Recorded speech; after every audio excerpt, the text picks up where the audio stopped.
Okay, well, welcome everybody to Innova Scribes. Yay! It's so nice to have everybody here. So is this anybody's first time? I don't think so. I'm not seeing any hands pop up. Well, that's okay.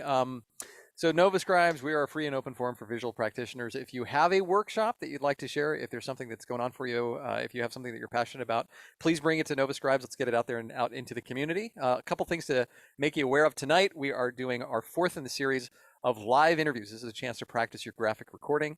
So maybe you've been wanting to try out Procreate on your iPad or go big and on the wall. This is a chance to try out a new medium. And then on December 7th, that's this coming Tuesday, Angela, who's actually going to be leading the interview, is going to be sharing urban sketching for visual practitioners and moving the practice indoors. So she's done some external stuff. Now it's like, how do we do urban sketching indoors? And then on December 14th, sharing your favorite memories through creating a virtual obituary. So that one's going to be for December 14th. And then immediately after that, December 15th, we're going to cover facilitation basics for scribes. So the idea there is that maybe you've been asked to do some graphic recording and the facilitator says, hey, we're about to do breakouts. Do you mind covering this group? We're going to show you a couple things how to manage a breakout group. Okay. So we got a lot of great stuff coming up. We're going to record this and then get it out there. It'll be available on YouTube for anybody who would like to see it. Angela, am I forgetting anything? Nope, that's perfect. Thank you so much, Brian, for the introduction to Nova Scribes. Okay, well, thank you everybody for being here. So today we're going to be doing an interview with Sarah Spencer, who is the person who got me introduced to the world of graphic recording and visual practicing. So I'm really excited about tonight's interview here on the East Coast. To read Sarah's introduction, Sarah Spencer is a professional storyteller and experienced creative thinker, doer across multiple disciplines. Sarah pursues her love of stories, comic tales, and magical wonders by expressing her craft in a myriad of ways. Paper crafting with scissors and glue is especially satisfying, as is drawing on paper and the iPad. Sarah has decades of experience training people in leadership positions to be more creative and innovative. Her magic is in creating an environment for learning that releases anxiety and supports innovative thinking. Thank you so much, Sarah, for being here. Thanks for having me.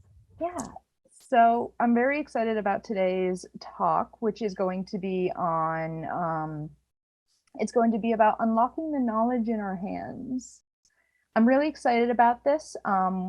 I think that I told Sarah a little bit before this talk that she is the one who got me crafting after years of rejecting crafting. I was a very crafty kid, and then as a teenager, I was too cool for crafting.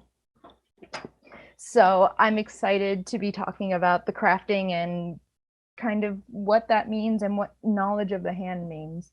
But just before we get started, just to start with the two basic questions of how did you become a visual practitioner? So where did that start for you?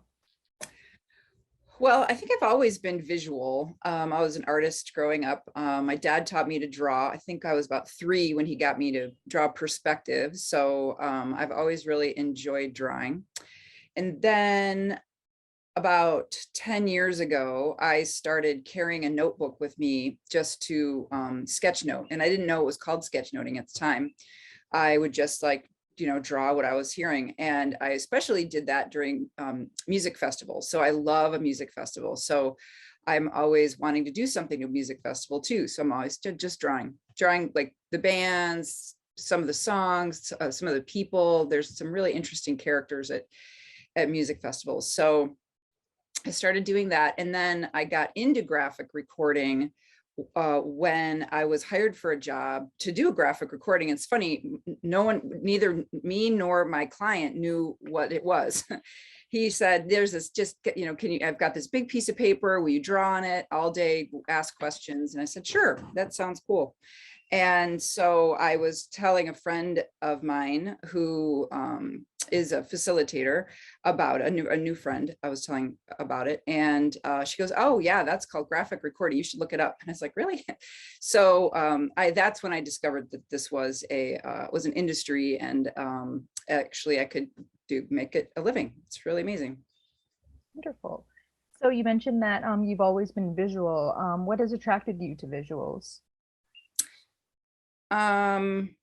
I don't know. I think it's just the way I think. You mentioned I do paper sketching. So when I am troubled or I'm trying to figure something out, I've gone through many iterations of businesses, and to paper sketch with scissors and paper and glue has always really helped me slow down my thinking and kind of help me see the world in a little bit different way. And I think I've done a lot of innovating using visuals. So I think it's just a natural thing for me. Okay. So you kind of answered this next question, so you don't have to elaborate too much about why do you think visuals are powerful? But I think they connect with more people. So you can connect across languages, you can connect across ages, you can communicate with really young people with visuals in a more interesting way than you can with words. So I think that visuals just connect to people more easily. Yeah, and I totally agree with that. Yes, I completely agree with that. If you've heard of Loop, done by Pixar, I believe, which is about a girl with autism, and she connects with people. She can't speak, but she can use visuals to communicate with people a little bit. And just like even seeing those little moments, kind of reaffirm my own belief in the power of visuals. Neat. Um, so with that said, one of the name of this is unlocking the knowledge of our in our hands. So what do you mean by knowledge in our hands? Well, it's really the body, but because the hands have more dexterity, it takes more mind power to run a hand. And so as a result of that, from my research and from my own personal experience, I really think using the hands and the dexterity of the hands really taps into places in the mind that you can't really go with a thinking brain. You really have to feel your way into it. So I am a big proponent of getting off of tech and trying to solve problems in an analog way. So building, I love to build things. Like I said before, I love paper sketching. So I really think that the use of your hands to do all sorts of things, cooking, crafting, like, as gardening is a really big one for me. All those things where you have to use tools to engage in the world, I think is really good for your brain and your body too. Yes, definitely. So, the next question is, what secrets do you think are held in our hands? What do you think that we might hold in our body that maybe we can't access through our mind? Or do you think there's anything? Do you think that there's like almost a knowledge in the body that our mind just can't access then? Yeah, sure, absolutely. I feel when I'm working with my hands and my body, I just feel more alive. When you are engaged in something where you're, not in a chair. And for instance, gardening, for instance, I notice a lot of patterns. So in nature, so I pick up a lot of color ideas from working in the garden. Which, by reading a book or something, I wouldn't quite, if I were to read a book about color, I wouldn't necessarily truly understand it until I saw it in person.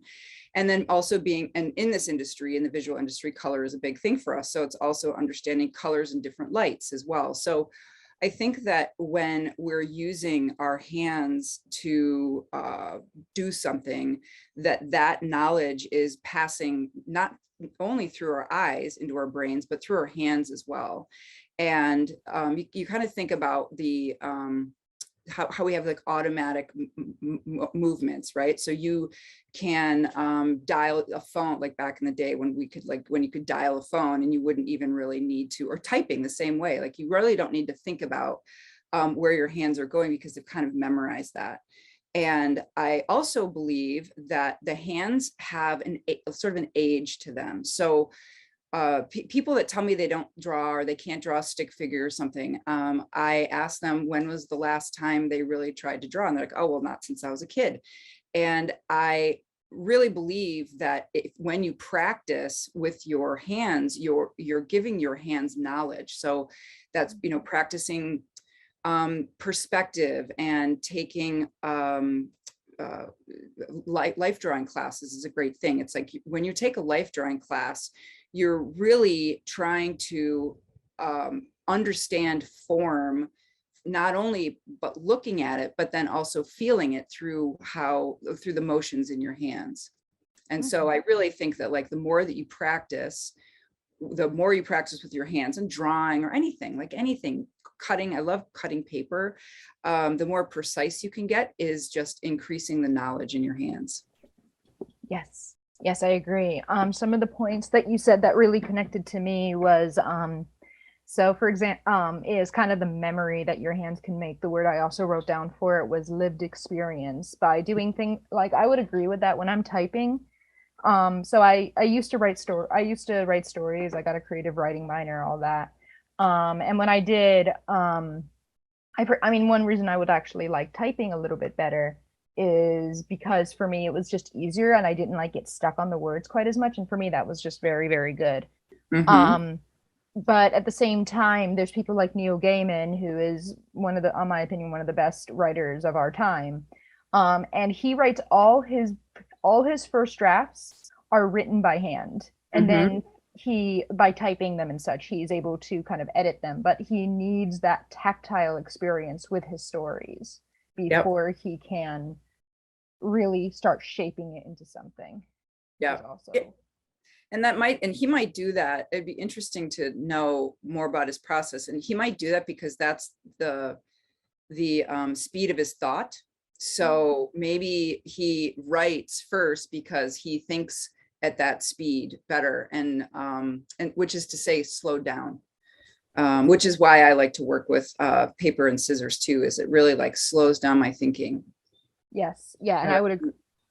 That's actually a really interesting point. I've been going through some of my own stuff with branding and such, and I've been crafting because it's just like I need to sit there and like just look at it and be able to write on it and then put up a post-it note and then sit back, and just having that experience makes it slows you down rather than your brain kind of scattering in all directions. It really grounds it. Yes. And it's funny. So when I write, I'm the exact opposite. I'm thinking very quickly and I'm just trying to get my ideas out as quick as possible. Then I can edit them later. Sure. So for me, I think very quickly. So for me, I just need it to be as fast as possible. But other things, it's good to slow down. Yes. Yeah. So one of the subjects so we talked about the knowledge in the hands and kind of like maybe some secrets that could be held there. And the name of this interview is Unlocking the Knowledge in Our Hands.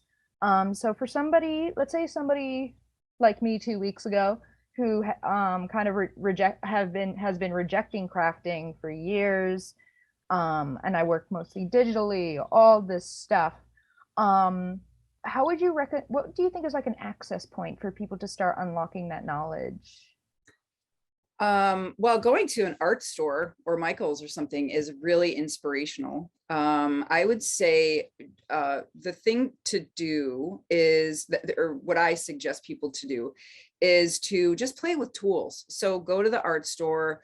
What inspires you? There are so many pens and markers and pencils and paints and pastels and all sorts of cool stuff and amazing colors. And getting those tools and not even, trying to create anything, just like learning to use the tools. There's a really great pen called the Koi pen, Koi. And it is a brush point. So it's a brush nib and it is watercolor. So, oh, you got them? Yeah. Yep. So it's watercolor. Yep. What do you got there? Yep, that's it. Oh, is that a filler one that you can fill?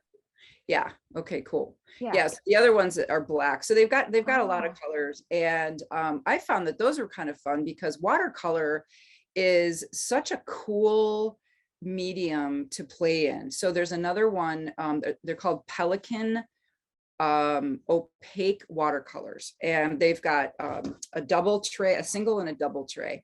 And I always say, go get the double tray and just start playing with it and get some paper And you don't even really need to get watercolor paper because that can be quite expensive. You can just get regular multimedia paper.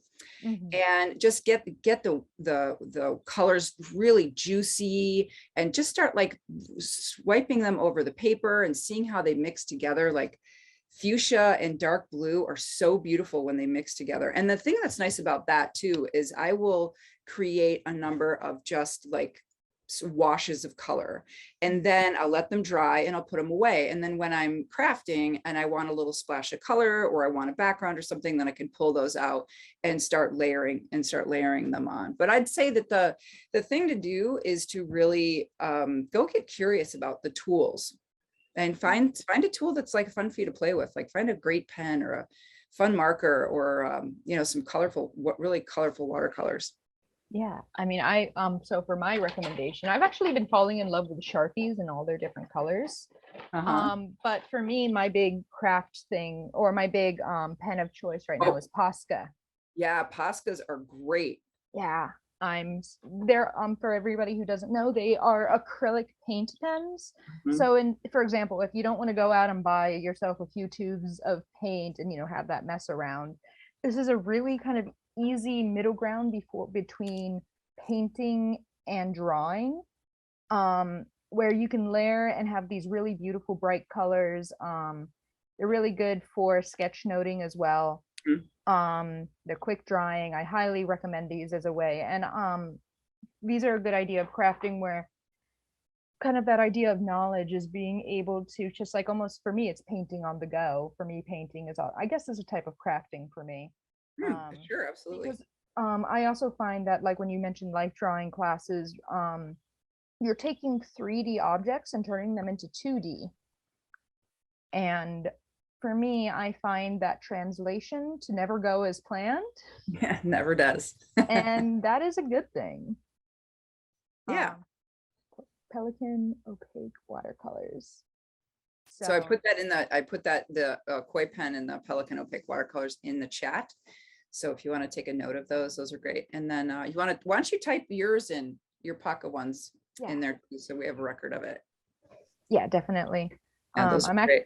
I'm actually getting a new brand of acrylic pens soon. I cannot remember it off the top of my head, but they're finer, so they're not so clunky. Yeah.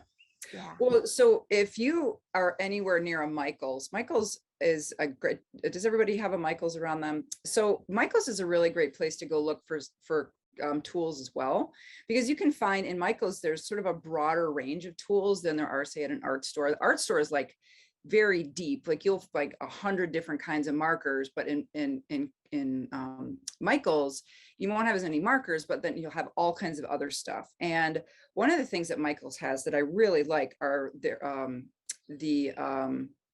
scissors, Fiskars. So they're the orange handled, and there's these little ones that are like this big, and they are super fun to use for fine cutting. And what I've found is like, and I do paper crafting a lot, and it's I don't know, I just will like cut paper and glue it together and like look at shapes. And this is where kind of like gardening and being out in nature inspires me, because I can, you know, easily paper craft like leaves or patterns that I've seen, or like even like rocks have really interesting textures that you can kind of try to duplicate in paper sketching. So those little tiny scissors are really great to use. And then the Fiskars has a larger one. Now, the thing about scissors is I don't get cheap scissors. I actually get the fabric scissors that are super, super sharp that your mom told you never to use on paper. I use those on paper all the time. Yes, so I have a pair of those somewhere around here. Yeah. And so those are really great to have. Scissors are really great things to play with. I find strengthens your hands, and yeah, it's kind of an interesting thing. So at one point, do you remember the stickers that I sent you last year? Yes. That was a project where I cut out like 30 sheets of stickers, and each one had like 14 stickers on each. Oh my. I damaged my hand. Oh, you know what? About that string. So don't be careful when you're crafting is my rule. Yeah, don't overdo it. because I'm very good at that though. So I guess so now we've been talking about crafting and the joy of crafting, and kind of for me it's a journey of self-discovery that it always happens. Mm-hmm. And I really, really enjoy that self-discovery journey. Um, and it makes me connect deeper into myself by putting it out in the world. But let's talk a little bit about technology again, which is, do you think that technology can be damaging if somebody's completely just drawing and no crafting, um, or I mean, digital or typing? Would you see that as there's some negatives there? Well, I don't know if it damages you. I mean, it definitely messes your eyes up. But that's my eyes are wrecked from years of working on computers. So I guess yes, in that way. But as far as the mind goes, I think it sort of depends on the person too. I find that people who have a more diverse life and do more things are just more interesting. But actually I don't really know that many people that just hang out on a computer all day, like computer games and stuff. I don't know people that do that. So I think that when you do have a robust practice of creativity, and you include all kinds of ways, I mean, even on the computer, like I love the iPad. I take the iPad everywhere I go. But I also have sketch pads, and I paint, and I am hooked on this ballpoint pen. It's a 1.6 ballpoint Bic crystal pen. It's super gooey. It's a lot of people don't like it, but I like it a lot. It's just it's really great for like sketching on the go. So I think that sort of thing, being creative and being crafting and getting off tech and getting out in the world and seeing nature and gardening and hiking and all those things makes me a more innovative, creative person. So I think it's really important to have a kind of a diverse life in that way. I agree with that. When I first got my iPad, I stopped drawing in sketchbooks for about 8 or 9 months. Oh yeah. And now I've kind of gotten back into it, and it's just a very different experience. I agree, where damaging of the eyes, I've definitely had that too. Thank you for reminding me to put my glasses on. Yeah. But I also find that it's just like I use digital for a very different thing. When I was in school for illustration, I had teachers where they only did personal work in painting, where they would only paint for themselves, but for their commissioned work and client work, they worked only digital, because they just had a different emotional connection to how they use the mediums, which I thought was really interesting. Yeah. So I guess one of the things I think about is, I, again, from my own experience, so from my own experience, I, crafted as a kid, rejected, and now I'm starting to get back into it. And I come from a very crafty family as well. Was there something that kind of changed your mind with crafting? Like, what was your aha moment as an adult, maybe? Well, so I was crafty as a kid, and then I got out of it, and I really wanted to get back into it. And I met a couple people, actually 2 women, who were super crafters. One of them had an incredible studio with just absolutely everything that you could possibly have. So I was really fortunate we used to call it the Michael's Annex, because it's just, everything was there.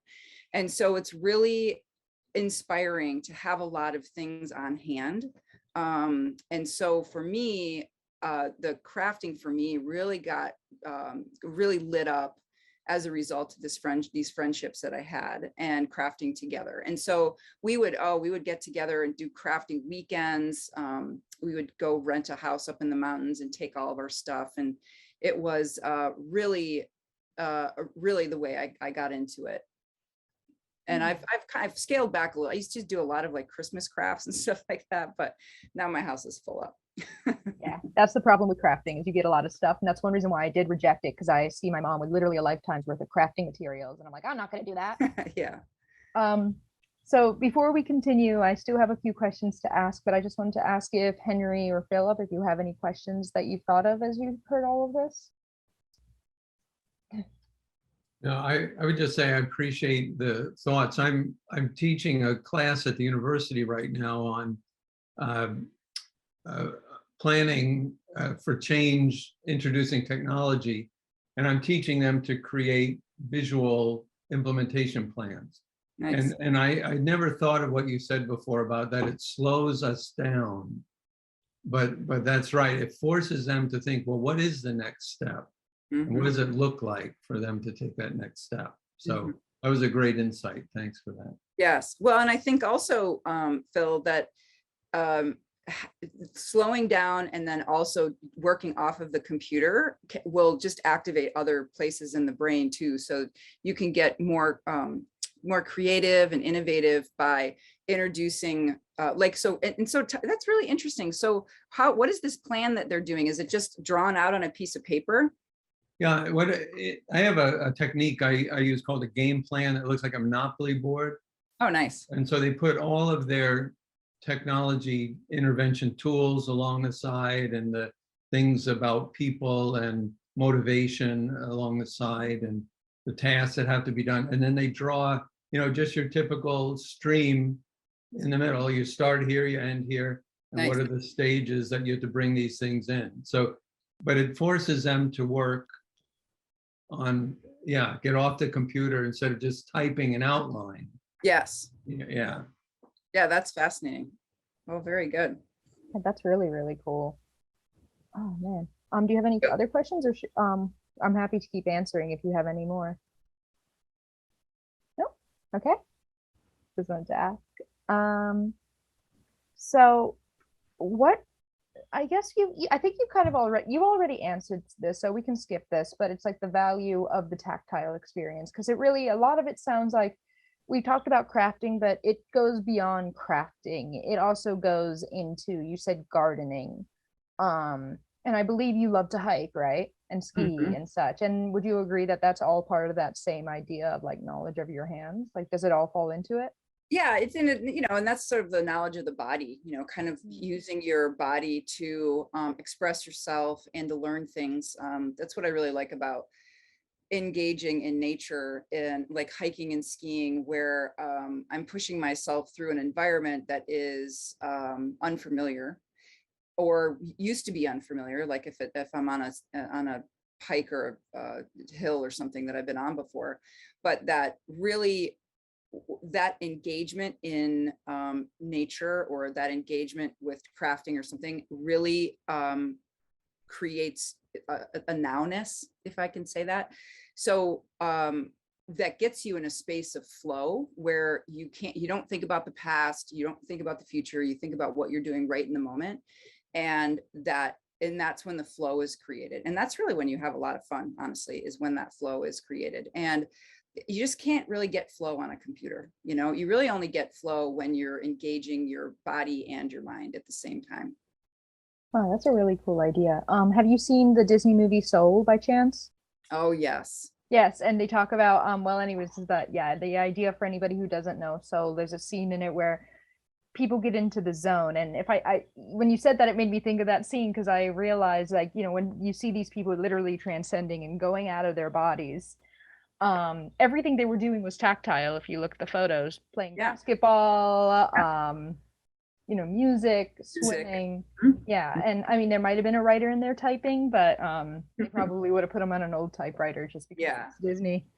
Which, honestly, if you've ever used an old typewriter, they are very hard to type on. Yeah, they are hard to type. Yeah. They were designed to actually type slower, you have to type slower with them, because the machine couldn't take it if people typed too quickly.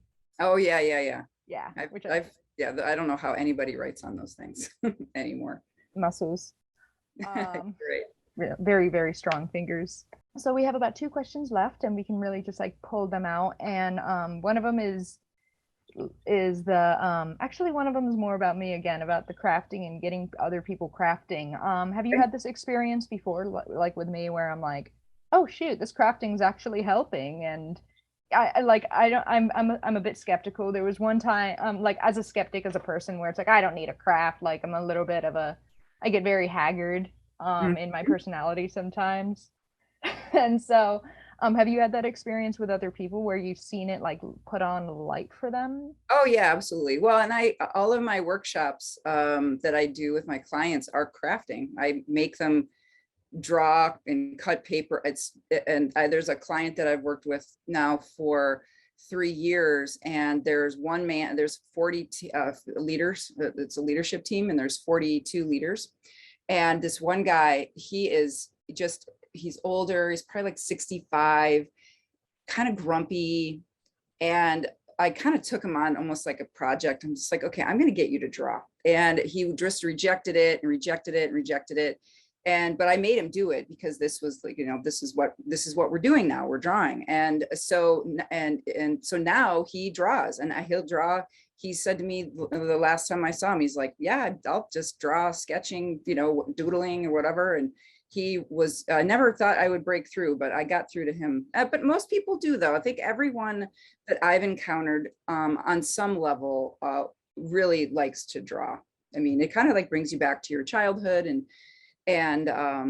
it does trigger for some people because there's like shame and like not being good enough and that sort of thing. And I really encourage people to put that aside, because we're in a safe space. Like, I'm not judging your ability and what it is. This is about you and what you can do and what you want to do. And so I've really found that a lot of people do open up to my technique of teaching through crafting. Yeah, no, and I agree. And it's as when I've taught students before, I find it's a lot easier to get through to a student who doesn't want to draw than one who has a lot of shame associated with drawing. Yeah, it can be hard for some people. Yeah, just because they've tried it but never, and the entire that learning curve. Sometimes just it's hard to get over that, like the bump in the roads. Yeah. Well, people have been told by parents and teachers when they were young that they couldn't do it or shouldn't do it, or you're not going to make any money being an artist, and all of the, horrible things that adults think are good things to say to children that really aren't. Yeah. Oh, I don't want to encourage the kid to do art because they might not make a living. It's like that is actually incredibly damaging to a child. You can't beat art out of them by saying that Right. art isn't good or something, and also that isn't the truth either. So I guess the last question goes into more about crafting, about your experience with crafting. So you say you teach workshops. Do you use certain, you say you really want to just get people drawing. Are there like little things you try to add in that maybe your participants wouldn't notice, but you kind of know are these little secret ways to get them drawing more, or things of that sort? Yeah, well, actually, there are a lot of facilitators, or not, I don't know what number of facilitators, but there are a number of facilitators that I've noticed that have pre-printed cards. Like, one of the biggest one is like a values card, like a values workshop. I've seen that done over and over again with pre-printed cards. And so the thing that I do is I never have anything pre-printed. I make everybody draw their own stuff. So like, I have a values, a visualize your values workshop that's real popular, and I give everybody blank cards and I run them through a process where they choose their cards or choose their values, and they have to write the value down, and then they have to draw what the value means. So what that does is a couple things. It visualizes like, for instance, the word joy, it visualizes joy. But it also helps me understand by drawing what joy is, like truly what it is. Like, if I've got the word joy, what does that mean to me? It's like, it's just a word until I assign a visual to it. And then the other thing is really great about the Visualize Your Values workshop is that you can then share your values with other people, and they can really see what your values are, as opposed to just saying, oh, my values are joy, beauty, and strength. It's like, that doesn't really mean a lot unless I show you that joy is climbing a mountain, beauty is gardening, and strength is skiing. So being able to define things visually for people too is a really powerful way of communication. Yeah, because words can have just so many, as you say, words can have so many different meanings, and when you contextualize them, it just makes it a lot more concrete. Wow. So that was kind of like my list of questions. We answered them we answered them very succinctly. So I wanted to see if Philip or Henry had kind of some last things that they were thinking about. We can stay on for as long as we want. I know Sarah at one point has an appointment she has to get to, but I think we're pretty good on time right now. Yeah, I So. think we are. I think we are. I'll let, this is one that I always like to ask and get people's take on it. Do you think it's actually more true that people want to draw instead of resisting drawing? I think everybody wants to draw. I mean, as human beings, that's how we started, you know, we drew when we were children. So I don't, unless it was like shamed out of the person, where their like parents told them they couldn't or whatever. I've found that given encouragement, everybody wants to draw. And something else that ties into this, the whole idea that being an artist is something that becomes so complicated for some folks. Like it becomes this big thing that you have to unpack. It becomes this suspicious thing. I think that I believe more people are already fine with artists, but there's a small group that seems bigger than it is, that's against art for some reason. What do you think? Yeah, I think that the people that I have found who are against art or don't want to do it or say they can't draw and they just stand firm on that, I really believe that something happened in their childhood that made them have that belief. Like they were, and again, I think it kind of comes back to like, you know, being like talked out of it or shamed or, you know, put down, you know, like you're not ever going to be very good, or like, what's that for? Like art is dumb. Like what do you art for? And there's been so many studies, and just like having art in your home is an inspiring thing. But there's been so many studies that talk about and examine the value of engaging in art, you know, either, you know, like dancing and singing and playing guitar or playing instruments, even if they're simple instruments like a drum or something, that those things are really good for you as a human being, especially a human being who needs to, you know, innovate. And, you know, with the world seems to have some crazy thing hit us every 10 years where we all need to reimagine our lives, and having that rich experience with art is really helpful to be able to pivot in these times of turmoil. So I'll say one last thing that it comes to mind. I was part of a community center for many years, not so much in the last couple of years because of COVID, but it could be the most simple thing, like just a simple dancing. I can't remember. There's some folk dancing classes that I was part of, or not part of, but I worked there and it was in the background. There's a lot of things going on in the background, people renting spaces and doing all sorts of stuff, but a lot of it was pretty simple activities, but you came away invigorated instead of being in front of the television, which it's scary, but that is the most common thing people do. That after a day at work, they'll just sit down and watch TV. Yeah, and they don't feel so good afterwards. But you know, unless it's a really good show. But even then, you know. Yeah, I don't know. I've there's so much violence on television, and I don't know. It just doesn't seem like that is really going to inspire the mind, is to watch. And I have a lot of stuff I binge, you know, but but binging someone else's creativity is no substitute for having your own creativity and your own creative practice. Yeah, for sure. Well, that's all.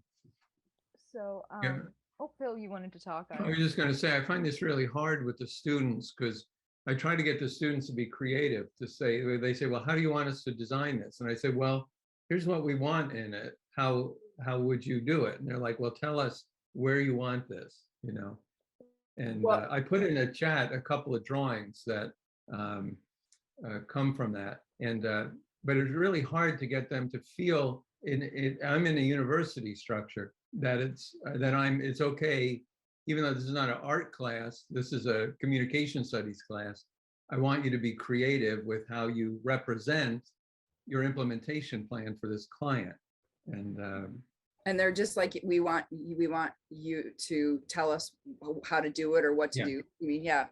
Well, and this is actually what is kind of like a big problem. Like this is a worldwide problem for innovation, like just on all levels. I read an article where there are companies that are building rockets and all sorts of things, and kids are coming out of school and they don't know how to do anything. They've just been told, they're like, tell me what to do, tell me what to read, I'll get an A on the class, and they get out. It's like, okay, well now the world doesn't look like anything that you've studied. Right. So it's this challenge that degeneration, I think it's a generational thing, and it comes back a lot to our education system too, is where we just like read a book, get an A, and you'll get out and you'll be fine, you'll get the job, and then you get out and then like the job isn't there, or you get it and you didn't like it, and now you got to figure out what else to do and you have to reinvent yourself. It's very hard to reinvent yourself. So as far as your students are concerned, do you have a like a stockpile of things for them to dig into, like paper, like literally craft supplies, paper, pen, scissors, tape? Like, do they have access to just a bunch of stuff to play with? No, and especially in the COVID world, half of them are in class, half of them are on Zoom. But it's a good point though, and I'll think of that in future classes, because mostly I'm just having them draw. I just want to get them off the screen and onto a portrait or a landscape page and draw something. Yeah. Well, and the other thing too is these I see these drawings here. Now, is this your hand drawing or is this yours? These are my yeah. So, but this is what you're getting them to do, like getting them to go, like the board. Right. An example of what they're doing. Okay. Because like, what if you made it 3D, like made it like they build something, like maybe they take, maybe it's a piece of paper, but instead of drawing a square, they use like Post-it notes, or they cut out pieces of paper and stick it on. So like getting them to kind of collage it might be sort of interesting. And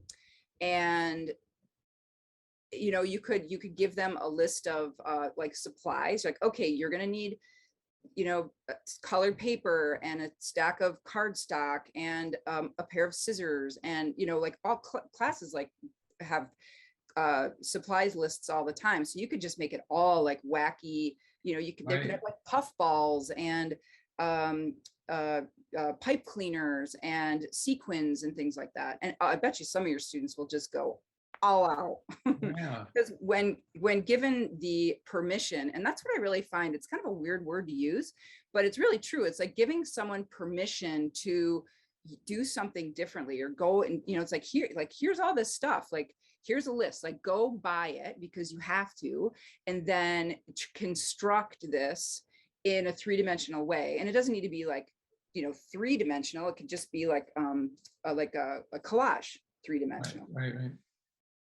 And photography, like they could take photos and print the photos out and glue them on. And so getting them to just use like all kinds of tools might be a really interesting way for them to have fun.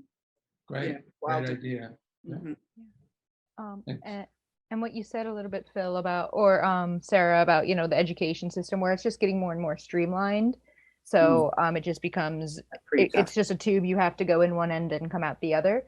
I mean, I think I've been seeing a lot of change, mostly on LinkedIn. I see the conversations about lived experience becoming a lot more important to people. It's like, if you want to work in this nonprofit, do you have any understanding of what the homeless population is like? It could be little things like that, of, like, do you know New York City? Do you know what it's like in New York? Or it could be other things. I think that's why people talk about experience so much with jobs. But it's also like, experience doesn't have to be like, oh, I had another job. It could be just different pieces of life that you've experienced, Yeah. So. And that's at least that's my perspective on it. And I also agree that hands just help. I love the idea that hands can slow you down, and so you're able to. I guess one thing that I like, I'm trying to phrase it well, but it's the idea that it will give you a different perspective to work with your hands, and I like that coupled with the idea of it slowing you down, because to me that sounds like the recipe to get people to be more empathetic as well, which I think is interesting. I'm living with a person who's very, very analytical, and we have it's a very interesting dichotomy sometimes, because I do things very slowly and he can do things very, very quickly. And so I just love that idea of perspective matched with going with slower just can build empathy. Would you agree with that? Yeah, empathy's kind of complex. You know, you can certainly understand some things better that way. But empathy, I mean, I guess empathy, I think, is more like about understanding someone else's experience. So if you're trying to understand someone else's experience by doing what they do, which could be, you know, working with your hands, then sure. Yeah. Yeah. I mean, I worked on a farm for 2 years, and 2 different organic farms. And my experience with vegetables, and just like the way I know vegetables are treated, at least organically, is so different than it was beforehand. It's like I mean, the way it is between my partner and I is, if there's a sweet potato and I know that you can cut that sweet potato in half if it has a bad part, and you can just toss the piece that has a bad part and the rest of it is fine. Where for him, because he's never had that perspective of working on the farm and having your hands in the dirt and touching things sometimes that were a little bit far gone, for him, he's like, no, I throw it away. Nope. Oh, wow. It's a perspective difference from just lived experience. Yes. Yeah. Absolutely. But so this is kind of good. I think this is a good time to kind of wrap up. These interviews usually last between 45 minutes and an hour. And then the last 30 minutes is really just for people to be, if they did any graphic recordings, to be able to share, and people can compare or talk about what they did. So Philip or Henry, were you able to do any graphic recording, or did you just listen? I suspect Henry did. I did. Would you mind showing? You don't have to if Sure. you don't want to. I'd love to see though. Oh, it's great. I was gonna do the iPad, but I decided to just go free for all. Oh, it's amazing. It's so beautiful. Oh, I love that. Oh, I Oh love the yeah, that is colors. gorgeous. Oh, the colors are so nice. Yeah, I love it. I love it. Oh, thank you, Henry. Oh my gosh, Henry, that's so cool. Thank you so much. Oh, Thank you. yeah. I finally figured out some motifs, the hands and the scissors, and it gradually came together. Or it felt like it was gradually, but things were moving quickly. Yeah. Sometimes a minute feels like an eternity, you know? Yes. Yeah. Yes. Well, you did a good job. Hands are so hard to draw. Yeah. I love them. Yeah, so hard to draw. Well, thank you so much. It was really a pleasure seeing both of you. And Angela, thank you for the interview. That's been great. Yeah, of course. I'll get this. So none of the interviews from the series has been put online yet, and I'm just going to kind of release them all at once. I decided and thought of it of putting there on YouTube, but it will be on YouTube, I promise, through Nova Scribes. Thank you again for everybody for being here. Sarah, I'll talk to you soon. Yes. And thank you, everybody. Thank you. Take care.